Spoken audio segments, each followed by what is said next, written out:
Uma boa noite a todos. Vamos dar continuidade à nossa aula de Direito Ambiental. Hoje, a partir da temática da ação popular ambiental, que visa, então, a combinação de dois campos importantes do direito, o direito ambiental em si e o processo civil. Vamos nos apropriar, então, de algumas características e de alguns exemplos a respeito disso. De imediato, já compartilho a tela com vocês, com o nosso sumário. E vamos aproveitar, então, para fazer o registro aqui da data de hoje, para a posteridade. Hoje é dia 10 de junho de 2020, véspera, de um feriado, e a gente vai poder, então, já se apropriar da temática.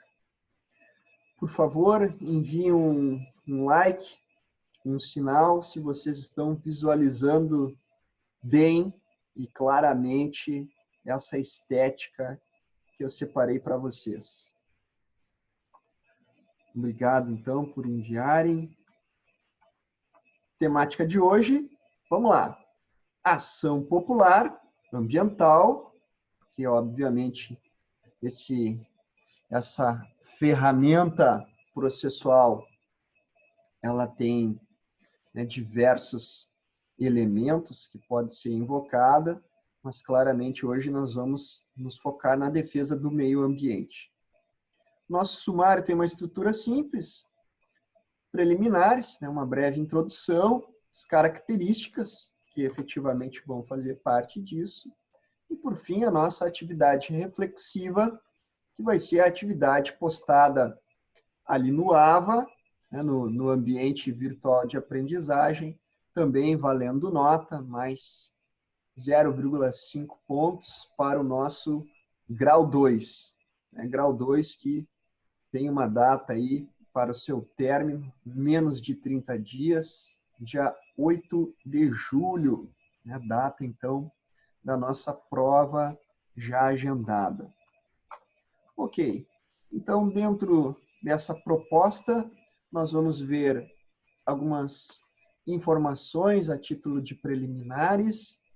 A primeira delas não é uma novidade, na medida que muitos de vocês já estão adiantados no curso, mas alguns colegas estão adiantando a disciplina, estão mais atrás na estrutura curricular.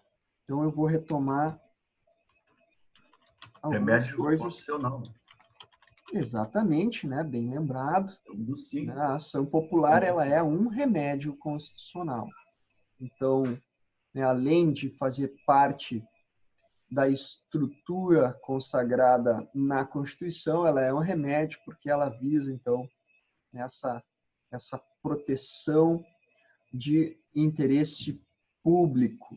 Ela está colocada num rol também de direitos difusos e também de direitos que visam qualificar a estrutura do indivíduo e, mais do que o indivíduo, do cidadão.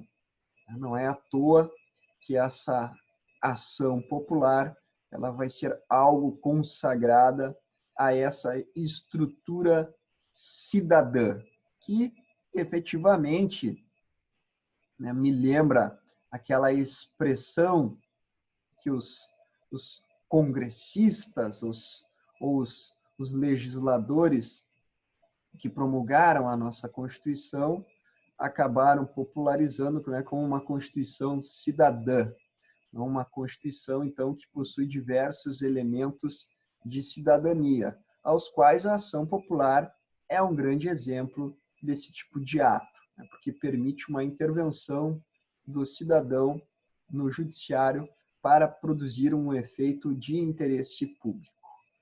Então, dentro dessa perspectiva, nós vamos ver que embora, né, a Constituição de 88 consagre isso, ela é, né, um dos remédios bastante antigos.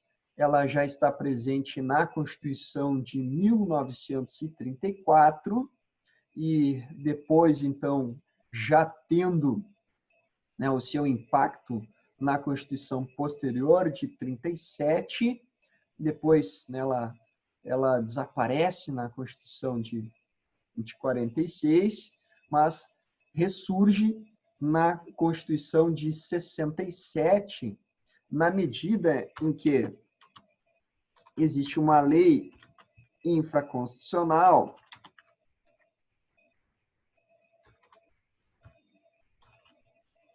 que é a Lei 4717 de 1965, que vai, obviamente, dar o suporte para que a Constituição de 67 puxe para ela a característica consagradora e de manutenção da estrutura desse tipo de participação do cidadão.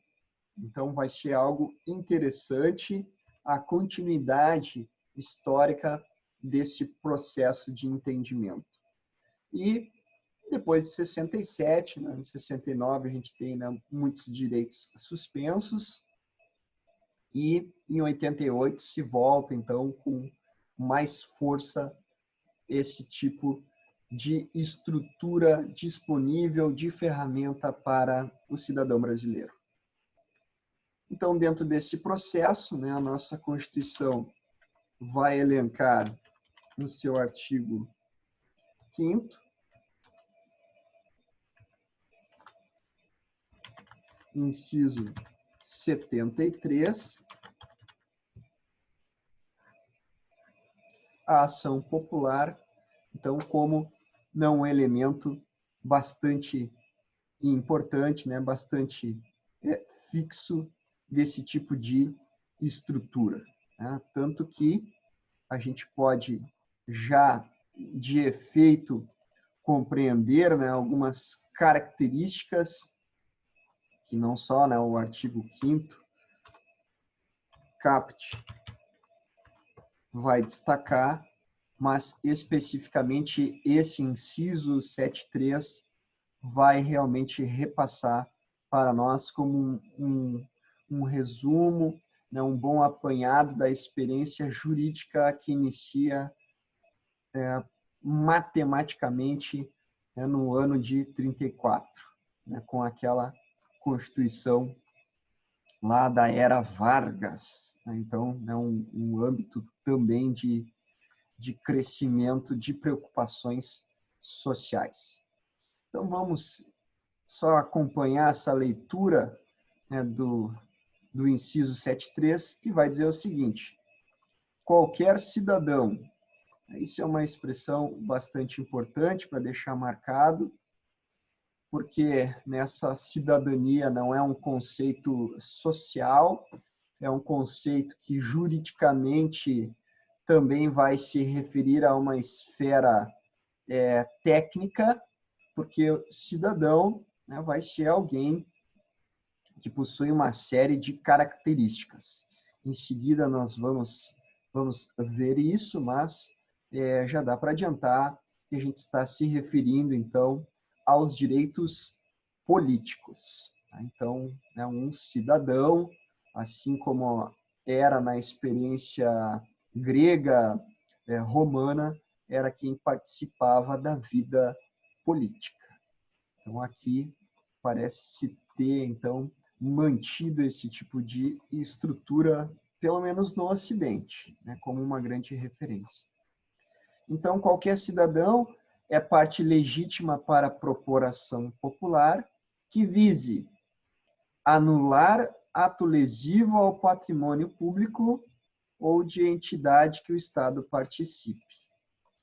Então, a anulação, né, de um ato que cause dano ao patrimônio público e efetivamente, então, seja orientada por esse tipo de prejuízo público. obviamente, não se fala aqui de um prejuízo privado. Então, a ação popular não visa proteger interesses privados. Isso é um âmbito próprio, então, do direito civil em geral. Depois, com algumas várias estruturas de proteção à moralidade administrativa e aquilo que é o nosso foco aqui, que é a proteção ambiental, a questão do meio ambiente. E também, né, há uma espécie de meio ambiente, né, que é o patrimônio histórico e cultural, como nós já vimos lá nas nossas longínquas aulas introdutórias, que a gente viu que existe um meio ambiente cultural. Então, aqui existe uma aproximação muito forte, em especial na proteção de grandes marcos, como, por exemplo, né, a estátua do laçador, para citar um exemplo aqui, muito, muito popular, né, na nossa Porto Alegre, e também ali o El Gaucho, né, que foi um presente do Uruguai, que ficava inicialmente na Redenção, mas devido a sucessivos atos de vandalismo, acabou sendo deslocado. Se eu não me engano, ele foi para um lugar ali mais aconchegante, que era no Demai. Assim, eu acho que foi o deslocamento que acabaram fazendo. Ô, Então, professor. essas são as estruturas aqui colocadas. Pode falar, meu amigo. Não, só para avisar, o Paulo ali, caiu a conexão dele, daí ele pediu no chat ele se podia voltar a folha anterior um pouco. Claro, fica tranquilo. Obrigado por avisar. Então, e depois dessa estrutura aí do patrimônio histórico e cultural, nós vamos ver, então, algumas estruturas processuais que realmente incentivam o cidadão a propor esse tipo de ação, né? Como, por exemplo, a isenção de custas judiciais e, no caso também de eventual perda dessa ação, do ônus da sucumbência para o advogado que é vitorioso. Então, só para fazer, né, a relação aqui com o conteúdo inicial, né, nós estamos aqui nas preliminares. Dentro, então, dessa proposta preliminar, nós vimos que a ação popular é um remédio constitucional, que ela possui uma lei infraconstitucional específica, a 4717 de 65, e que ela vai ser consagrada hoje em dia pelo artigo 5º, inciso 73 da Constituição. E exatamente foi, né, o artigo que a gente acabou de fazer a leitura, destacando que ela pode ser proposta por qualquer cidadão, com o objetivo de anular ato lesivo ao interesse público ou também ao patrimônio público ou de entidade que o Estado participe. É um pouco ampliada essa entidade que o Estado participe na medida em que, como nós estávamos conversando um pouco antes da aula expositiva, existem algumas ONGs que recebem, né, um apoio então do Estado, um apoio financeiro, e elas são então subvencionadas pelos cofres públicos. Se elas recebem então dinheiro público, né, essas ações delas também devem visar o interesse público, que é algo absolutamente coerente. Então, qualquer ato lesivo passa a ser objeto também de uma potencial ação popular. Então, é essa a observação que a gente faz aqui. Meus amigos, Deixa eu dar uma espiada no nosso chat. Deixa eu descompartilhar aqui a tela. Então, fica tranquilo. Paulo, tá? Nós estamos aí gravando e vamos revisando as coisas conforme o andar da carruagem. Voltando ali à nossa proposta, não sem antes dar uma espiada aqui no nosso carbono, só para a gente ver ali que já chegamos a 0,3, então deu uma subida aí significativa no nosso impacto. Tá? O QR Code está disponível para vocês acessarem e não se preocupem, vou fazendo o controle e vamos para então o próximo ponto da nossa aula, que são as características, já então sobre uma estrutura mais aprofundada, pelo menos de circunstâncias importantes para nós. A primeira delas, como é de hábito nas nossas aulas, vai ser um conceito de ação popular ambiental. Eu vou abreviar aqui para facilitar as coisas, na medida em que, deixa eu pegar a anotação aqui do nosso livro, e eu vou digitar para nós. A ação popular, ela presta-se à defesa do meio ambiente e bens de natureza pública.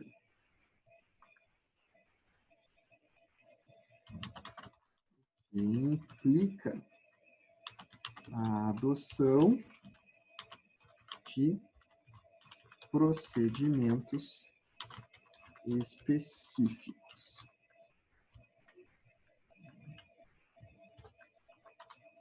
Nosso autor de referência hoje vai ser o Celso Fiorilo. Então, a ação popular, posso até colocar mais um A para deixar bem claro, né? A ação popular ambiental presta-se à defesa do meio ambiente e bens de natureza pública, né? O que implica a adoção de procedimentos específicos. Então, dentro dessa proposta, nós precisamos exatamente especificar algumas dessas estruturas, uma delas que vem ao encontro do conceito de direito ambiental, que é um conceito que vai trabalhar com uma dimensão do direito não exclusivamente, mas predominantemente transindividual.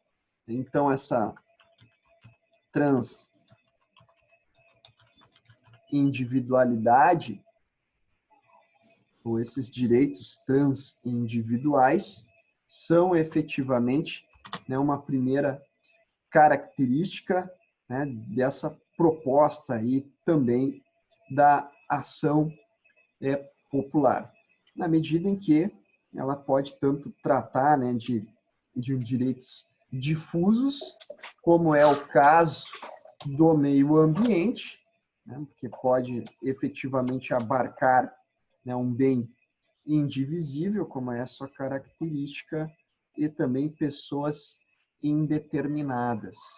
Então, esse tipo de dimensão que extrapola o lado individual e que tem o campo do direito público como um elemento propício para sua fertilidade, vai exatamente ver na questão da proteção do meio ambiente uma característica bastante não só moderna, mas absolutamente necessária de proteção, como diz o texto constitucional, para as presentes e para as futuras gerações. O que Ô, professor, traz para nós também uma característica ainda mais acentuada de indeterminabilidade das pessoas que podem usufruir, né, de uma ação popular ambiental. Pode falar, meu amigo. Pergunte. a depredação do patrimônio privado, ele pode cair no conceito de meio ambiente artificial? Pode sim. E aí Pode sim. caberia ação civil pública ambiental por se tratar do meio ambiente artificial? Ou tem que ser necessariamente um bem público? E o curioso é que esse aí, embora ele esteja nas mãos de um privado, ele é um bem público. Por exemplo, até o ano passado, eu gostava de passear ali no centro de Porto Alegre, na Riachuelo, é um lugar que tem os sebos, tem várias residências ali que foram tombadas, né, pela sua fachada. E o dono delas, né, não é o Estado ou a prefeitura, mas são pessoas privadas, né, são pessoas físicas. E exatamente essa fachada precisa ser preservada.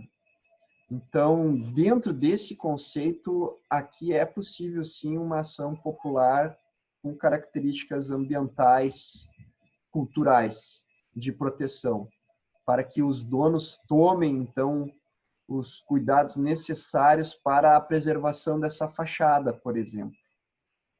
É muito comum no centro, do nada tá caminhando e cai um pedaço das casas, né? Um tijolo aqui, um tijolo ali, vidros, né? Também é uma coisa perigosa, mas isso a gente tem notícias de acontecerem com uma certa frequência em razão do deterioramento dos imóveis e alguns já tombados. Então, efetivamente, sim, é possível, né, se propor uma ação popular com essas características contra um privado, mas que né, o seu objeto seja de interesse público. Tranquilo? Valeu, obrigado. Então, a característica primordial é que ela sai do interesse pessoal do indivíduo e se projeta para o interesse da coletividade. exatamente. Exatamente. Que é um limite que juridicamente se trata agora de uma forma mais pontual, com a questão do direito de propriedade e a função social da propriedade. Então, é uma limitação àquele antigo conceito de propriedade que se podia fazer tudo. Hoje já existe uma limitação de altura, por exemplo, uma limitação de profundidade, uma limitação de conservação, uma limitação do barulho, uma limitação da poluição visual. Então, várias Então, estruturas... nesse sentido, eu não precisaria nem dessa marca aí de um tombamento, a incidência da coisa pública, para ser 100% particular, sem nenhum interesse assim do Estado. Totalmente particular. Exatamente. Mas mesmo assim pode incidir caso venha, sei lá, construiu acima do limite um prédio, interfere no meio ambiente, poderia ação civil pública sendo só particular 100% o bem. Sim. Eu não sei se eu ouvi direito, pode ser tanto a ACP quanto a APA. Pode ser, sim. É, a ação popular. A gente está falando de ação popular, óbvio. Tá, tranquilo, é isso aí. Sem problema nenhum. Beleza. Então, esse impacto público vai realmente, né, nos remeter a uma grande referência aqui colocada, né? Uma dimensão transindividual, né? Que repercute no interesse de todos nós, seja direto, seja indireto. Claro, no Brasil nós temos uma dificuldade para lidar com a questão da proteção de interesses públicos, né? Ainda é uma cultura em qual o patrimonialismo é muito forte, né? Então a gente tende a ver né, o espaço público ainda sob uma ótica privada, mas efetivamente a gente tem parâmetros, a gente tem normas, a gente tem orientações de que isso precisa ser mudado. Vamos ver o impacto disso, né, nas próximas gerações. Né? A nossa aula aqui, né, de ambiental é cheio de pequenas gerações de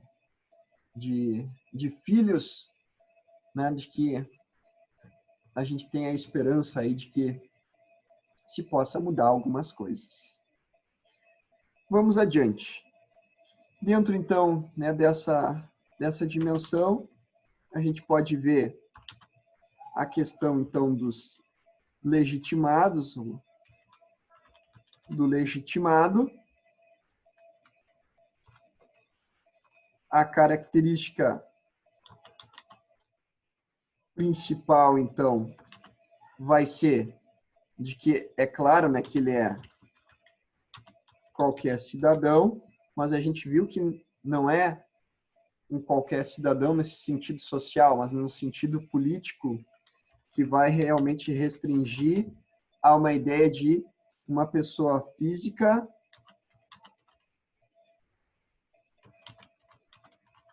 em gozo dos direitos políticos. Então, já não é qualquer cidadão num sentido amplo, mas, né, num sentido específico, num sentido técnico.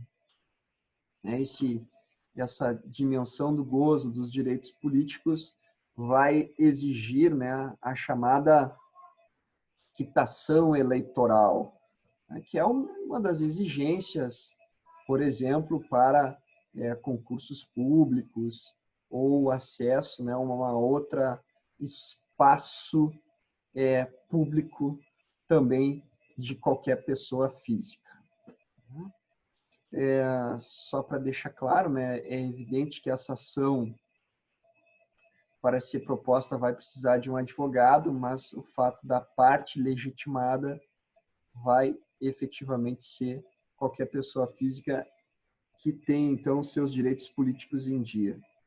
Existem outras referências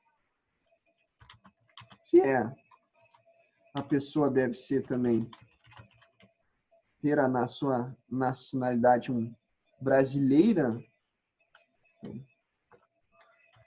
ser brasileira, né, ou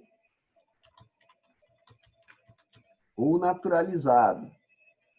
Então, né, para o estrangeiro, né, só se for essa hipótese aí de se naturalizar, então fazer essa migração. E ainda algo que só por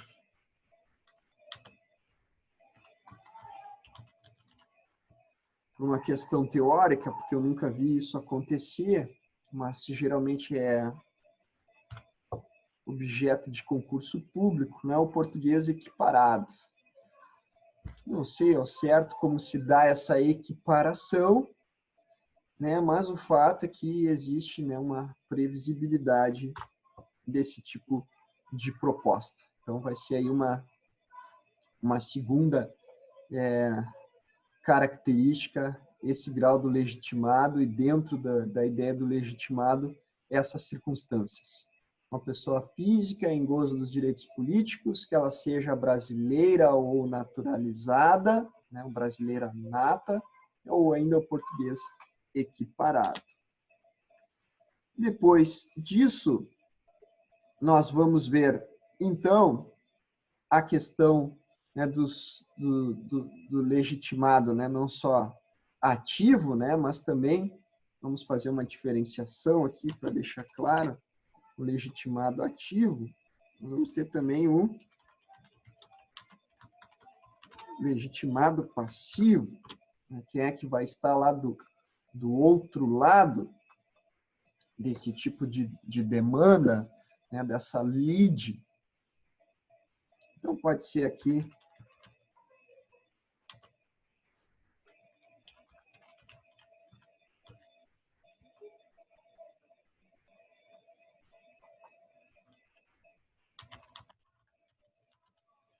qualquer pessoa pública, ou como a pergunta anterior que a gente se deparou, ou privada.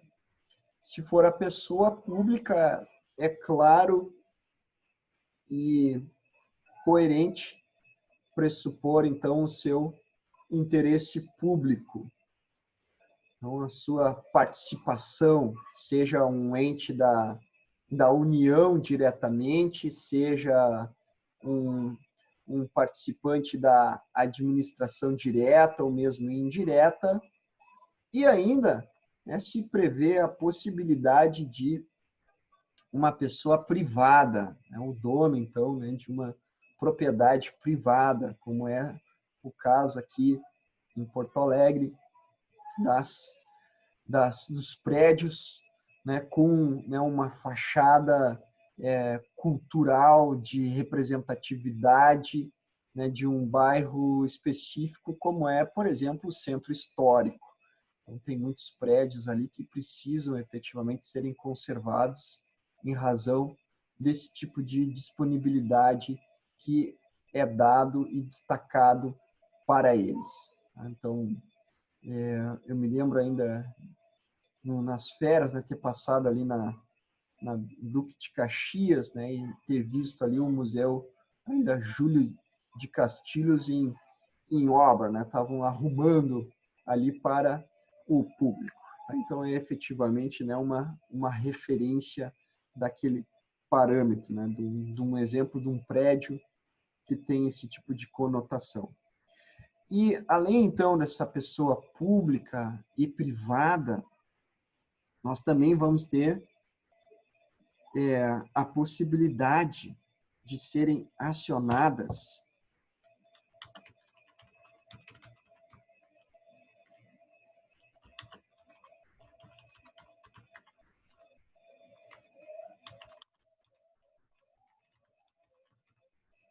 pessoas físicas com um papel público, né?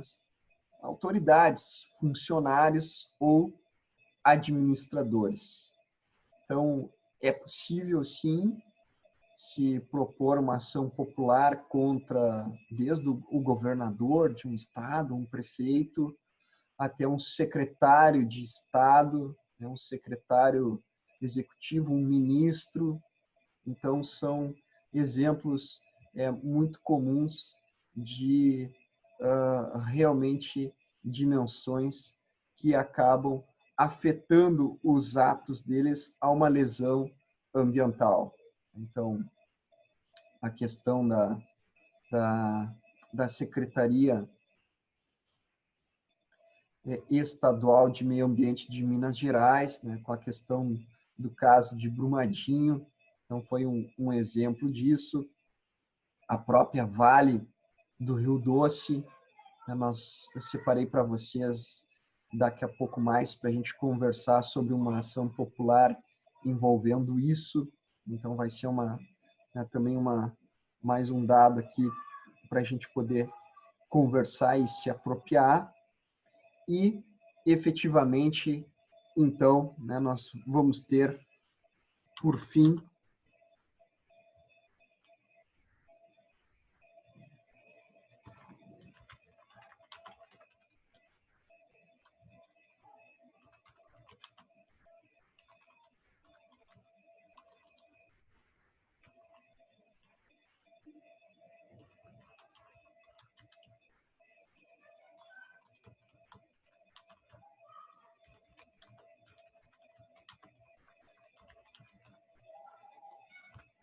qualquer pessoa, então, patrocinada, subvencionada pelos cofres públicos.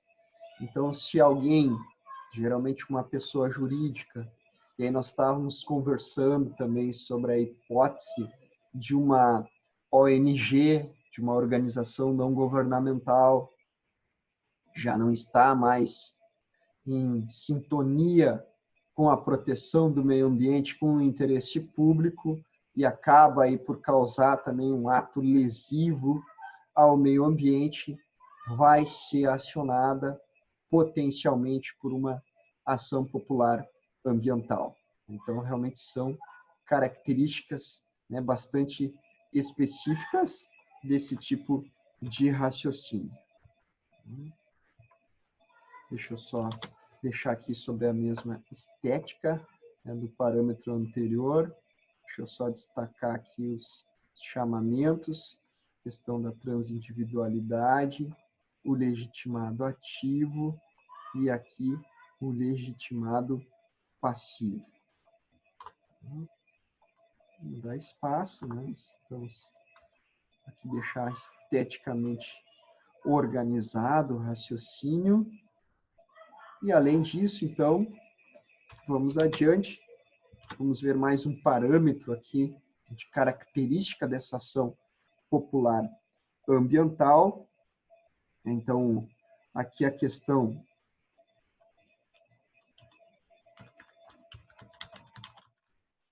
da isenção de custas. Vou só regular o tamanho. Isenção de custas. Isso passa a ser um incentivo para que o cidadão participe dessa proteção ambiental. Então, né, essa ferramenta processual vai efetivamente dispensar que o cidadão coloque dinheiro do seu próprio bolso, desde que ele tenha, então, essa garantia de que ele não está atuando de má fé, né? Porque a questão de má fé para prejudicar alguém, né, uma pessoa física, uma pessoa jurídica, vai fazer com que ele pague, então, né, esses custos e também, né, o ônus de sucumbência. E o contrário, né, se essa pessoa está, né, de boa fé, ela vai ser isenta de custas e também do ônus da sucumbência. Então, realmente vão ser estruturas aqui colocadas, tá bom? Ok, então aqui vai ser um elemento processual. Fecha a porta, Gustavo, por favor, meu assistente. Então, dentro desse parâmetro, esse aqui é mais uma referência que a gente coloca. Vamos adiante. Deixa eu ver o que eu anotei aqui para nós. Ah, sim, é o objetivo, claro, né, o objetivo, então, da ação popular ambiental vai ser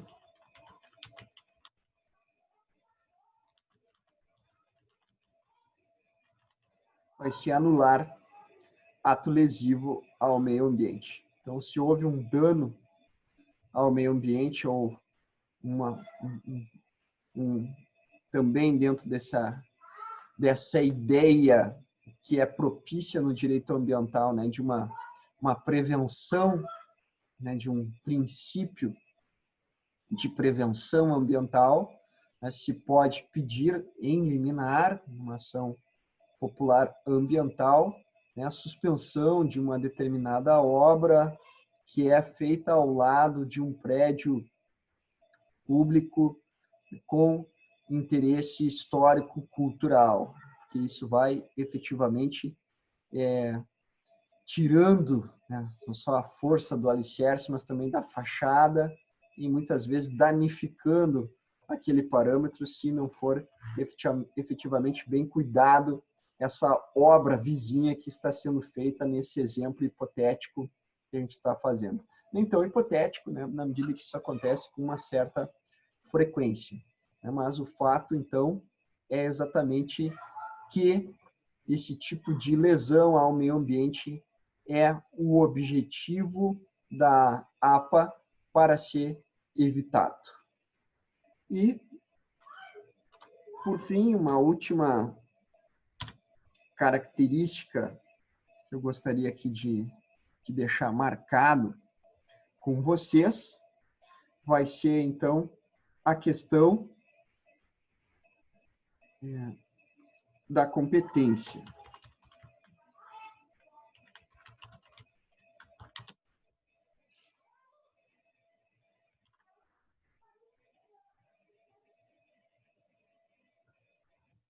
Então, a competência, ela vai ser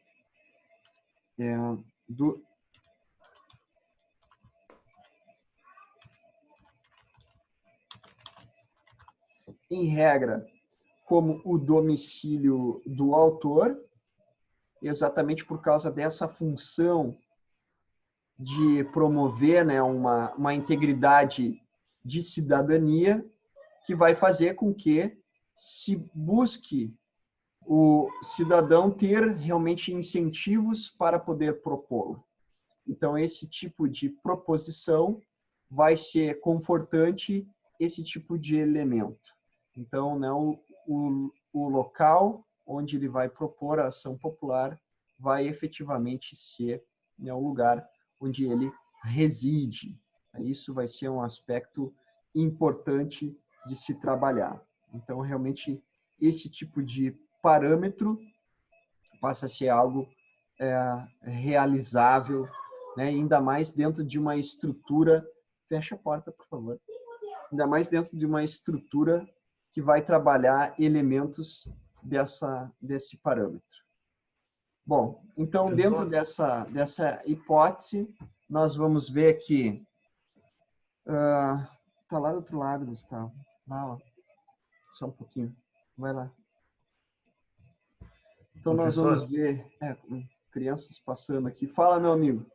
Pois não. Professor, eu não sei se o senhor está lembrado, aquele chafariz que tinha ali, que é histórico, frente à prefeitura, que demoliram, não sei se era para consertar algum vazamento, o que é. Não sei se houve ação popular ali naquele caso. O senhor se lembra daquilo ali? Que era muito bonito. Deram um reparo, mas um remendo. O senhor se lembra daquele chafariz que tem ali? Claro, claro. Bonito, eu cheguei a morar no centro, então era... Eu morei também quando... Objeto de contemplação, quando nem era cercado ainda, depois que eles foram... Não era, exato. Eu não sei se houve uma ação popular ali, ou foi... Não sei como é que foi. Eu não fiquei sabendo, mas o fato, ali sim, claramente cabia, né, uma...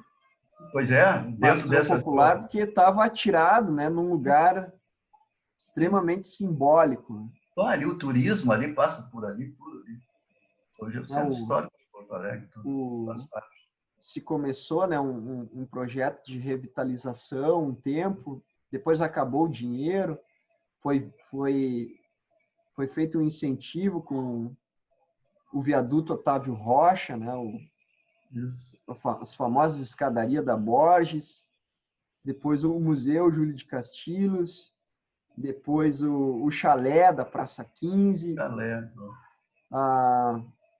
a própria prefeitura, o mercado público, e né, o chafariz, né, também, depois ele foi consertado, aí depois ele foi cercado. Então,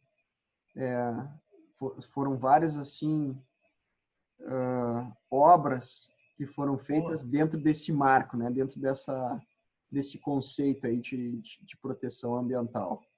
Que até então não tinha esse interesse, essa vontade, né, de fazer isso. Pelo menos fez, né, alguma coisa. Exatamente. Alguns governos aí não se pensava nisso. Conseguiram uma verba, né, para poder conservar esse tipo de parâmetro. Bom, fiquemos atentos, né, a esse tipo de ação. Depois, meus amigos, esse tipo de proposta do domicílio do autor é a regra. Então, principalmente quando ela foi pensada se trabalhava muito com a questão do processo ser em papel, né, do processo ser físico. Né, não se tinha, no caso da Justiça Federal, o EPROC. Então, né, os trâmites eram diferentes. Com o advento da tecnologia, se começa a ter, então, uma certa flexibilização dessa regra. E aí, um exemplo disso é exatamente o caso de uma ação popular, né, que foi proposta, então, a partir da tragédia de Brumadinho, contra a Vale do Rio Doce. E, claro, como vocês sabem, a tragédia foi em Minas Gerais, naquela região, e essa ação ela foi proposta em Campinas, São Paulo. Então, a regra que se aplicava foi o domicílio do autor. Como era uma questão, né, de grande impacto e em relação à exploração de recursos naturais, caso minério de ferro, que é de competência, de autorização da União, ela foi parar na Justiça Federal. E, então, acabou se suscitando, né, um conflito de competência, que foi bastante marcante para a questão da discussão da ação popular ambiental, porque a Justiça Paulista remeteu para a Justiça Mineira. E a Justiça Mineira disse que não, que a competência não era dela. Então, isso acabou indo parar, né, não só no tribunal, no TRF, mas também no STJ. E o STJ acabou decidindo, eu vou até colocar aqui para vocês essa referência que eu anotei no cantinho.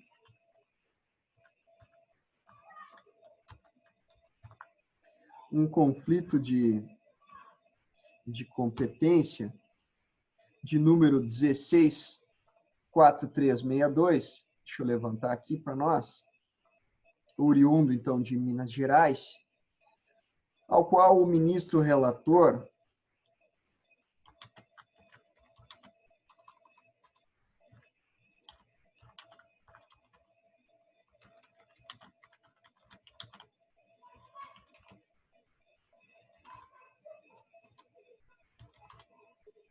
o ministro Herman Benjamin, acabou decidindo que, sobre uma hipótese de exceção à regra, que a competência é o domicílio do autor, que os feitos relativos, então, à tragédia de Brumadinho deveria ser proposto em Minas Gerais, né, bem como, né, todas as ações ali de características individuais e as futuras também relacionadas a essa proposta.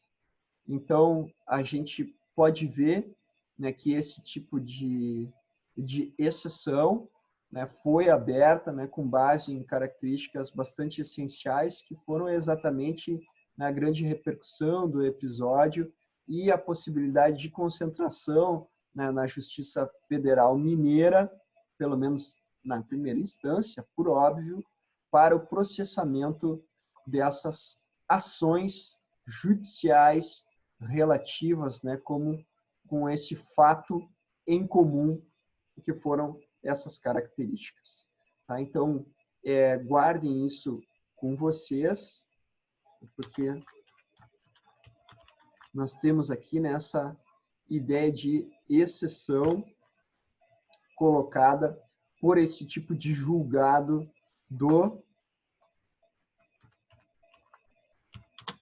Superior Tribunal de Justiça nesse conflito de competência oriundo de Minas Gerais.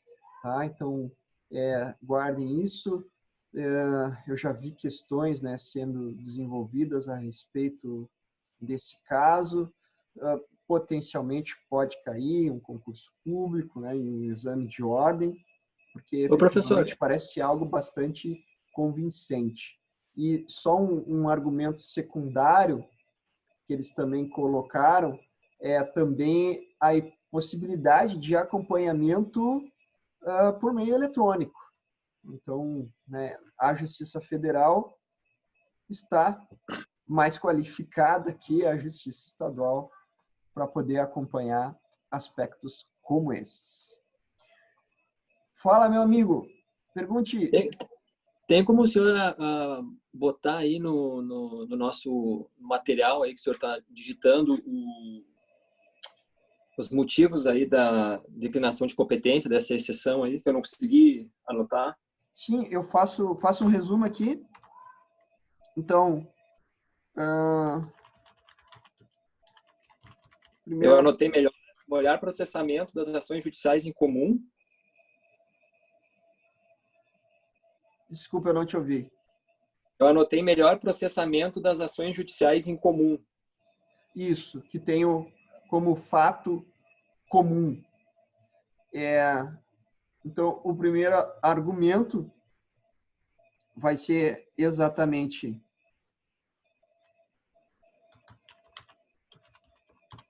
o fato comum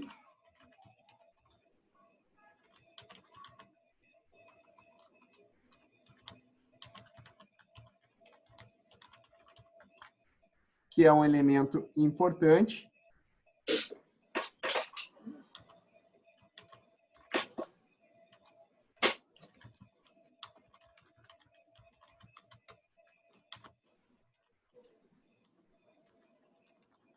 Uma característica, né, de direito difuso, né, de um direito transindividual.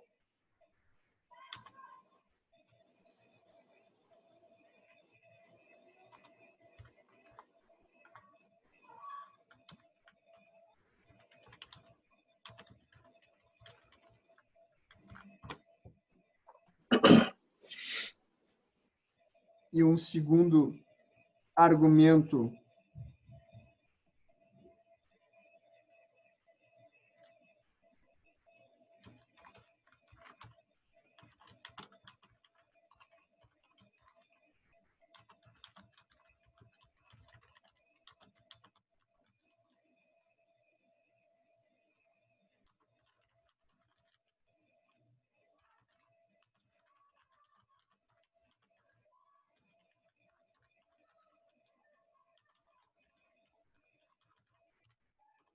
já de uma ordem técnica, que era acompanhar o processo pelo EPROC, que é o sistema eletrônico da Justiça Federal. Então, tudo isso levou, né, ao resultado, ou a decisão,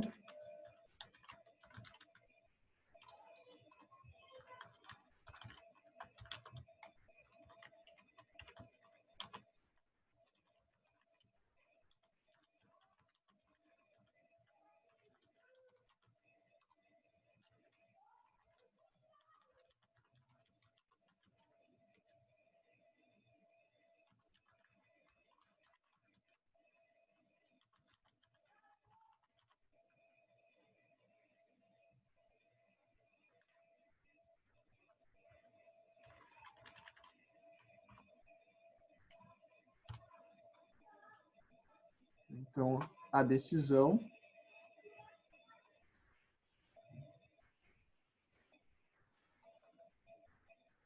foi exatamente que a Justiça Mineira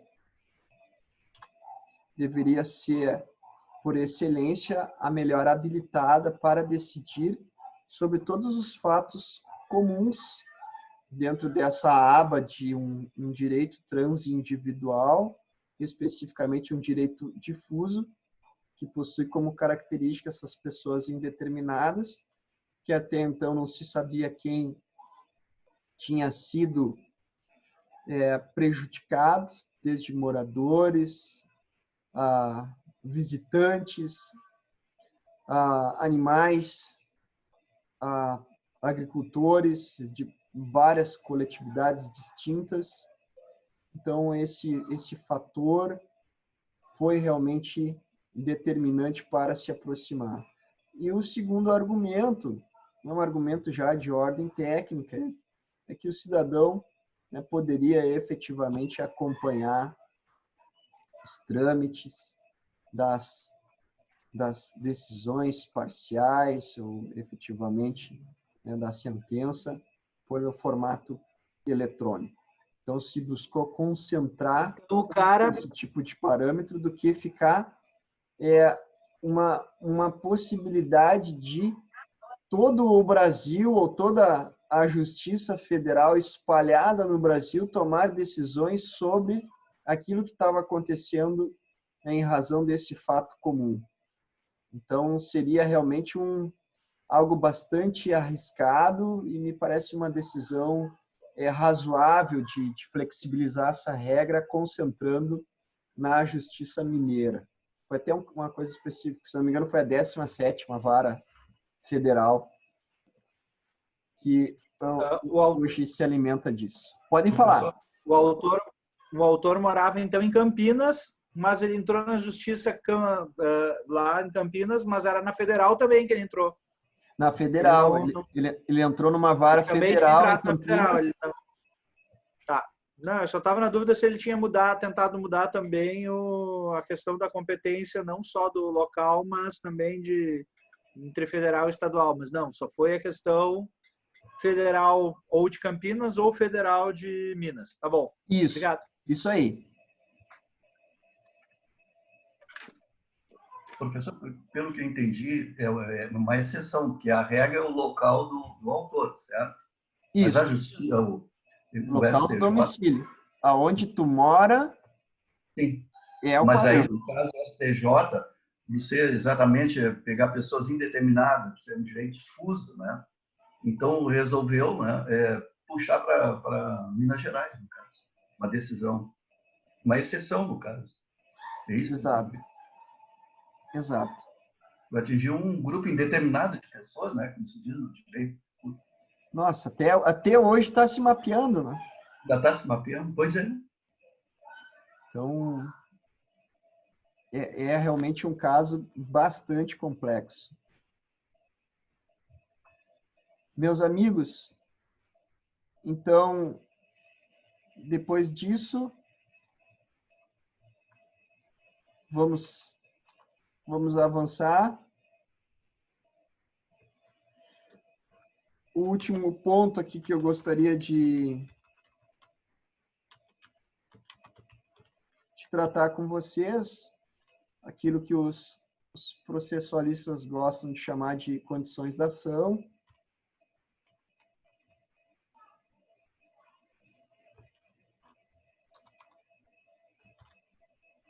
Então, a primeira delas,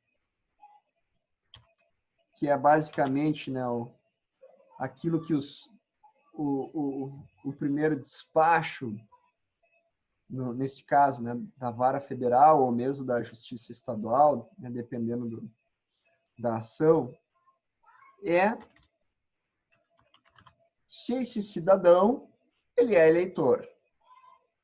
Se esse cidadão está, então, em gozo dos direitos políticos. Se ele é brasileiro, nato, naturalizado ou ainda português equiparado. Se ele conseguir fazer isso, né, se ele juntar, né, como prova, basicamente é algo bastante simples, né, se ele juntar aqui a questão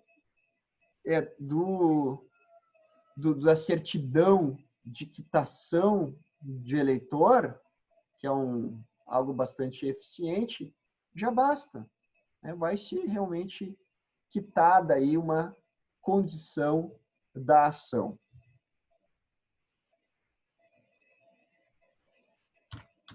Além disso, uma outra característica importante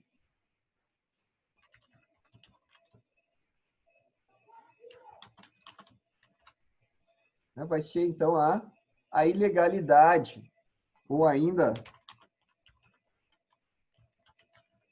ou ilegitimidade do ato. Se o ato for contrário à lei, contrário à norma, vai realmente projetar uma ação popular ambiental. Ou se ela for ilegítima, esse ato, né, de alguém que não deveria fazer, né, mas faz erroneamente, se apropria, né, disso, tirando a competência, né, de um órgão legitimado para fazer isso, também vai ser, né, uma condição propícia para a avaliação desse elemento. E, por fim, a lesão. Então, a comprovação dessa lesão, né, ou, então, ainda em termos ambientais,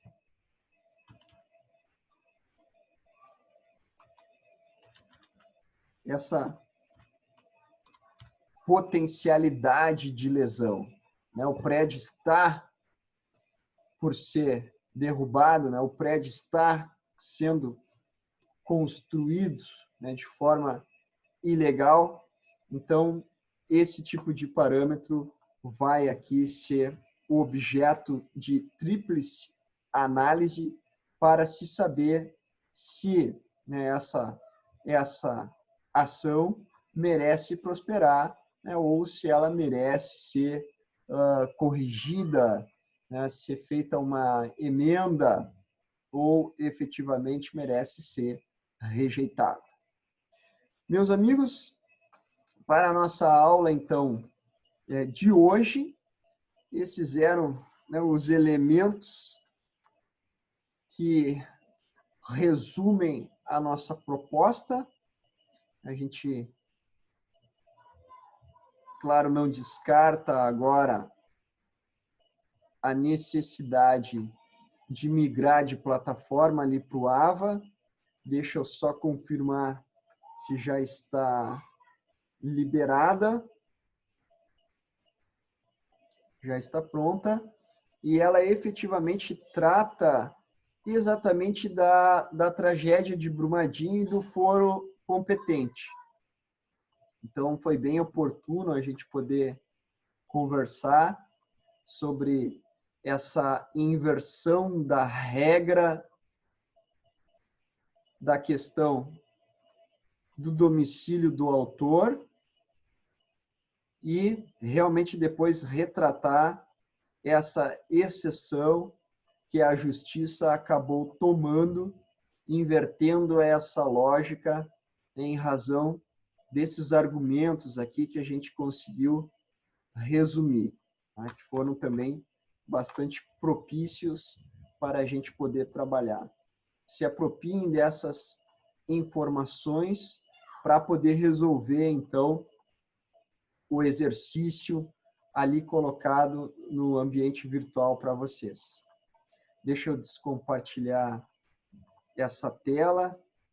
Vamos dar uma espiada no nosso controle de carbono. Aumentou mais um pouco, 0,34. Se continuar nesse ritmo aí, a gente vai chegar a uma quantidade aí significativa de mudas de árvore que nós vamos plantar. Vamos ver o que vai dar ao final. Já vou pedir para eles me ajudarem a calcular quantas árvores nós vamos plantar. Se brinca aí que algo interessante de se fazer na vida é plantar uma árvore. Na nossa aula aí nós já vamos cumprir essa meta. Algum legado para a natureza nós já vamos deixar. Vai ser algo curioso. Vamos ter que pensar num nome aí para batizar essa mini floresta que nós vamos fazer. Então, meus amigos, deixa eu finalizar a gravação para a gente poder conversar de uma maneira mais livre.